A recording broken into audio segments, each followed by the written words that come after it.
આજે આપણે વઘારેલ છાશમાં ગાંઠિયા નાખીશું, તો તેને તમે બાજરીના રોટલા, રોટલી અથવા ભાખરી જોડે ખાઈ શકો છો.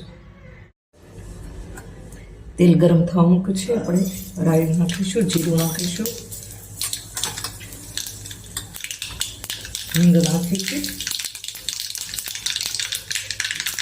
પછી હળદર નાખીશું.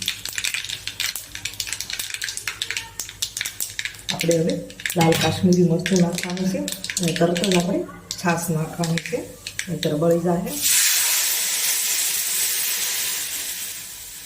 આ રીતે અને ફટાફટ આપણે છાશને હલાવવાની છે, નહીંતર આપણે છાશ ફાટી જાય. આ રીતે પછી હવે 2 થી 3 મિનિટ આપણે ઉકળવા દઈશું. અને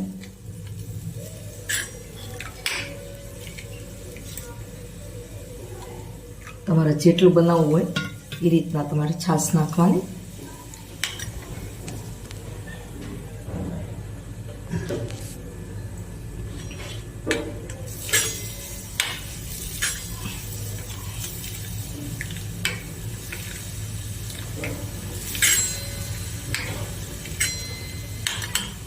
હવે આપણે છાશ ઉકળવા લાગી છે. હવે આપણે સ્વાદ મુજબ મીઠું નાખીશું.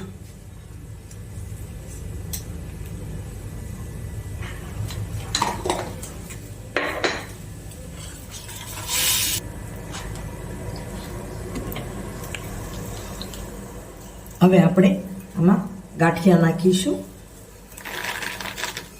તમે આ રીતે એકવાર છાશમાં ગાંઠિયા નાખી જુઓ. તો હવે આપણે ગેસ બંધ કરી દઈશું.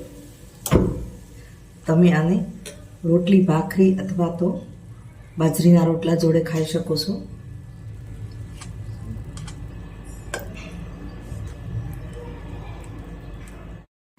તો મારી રેસીપી ગમે તો લાઈક કરજો, શેર કરજો, ચેનલને સબસ્ક્રાઈબ કરજો, બેલ આઇકોન દબાવવાનું ભૂલતા નહીં અને કમેન્ટમાં લખજો મારી રેસીપી કેવી લાગી.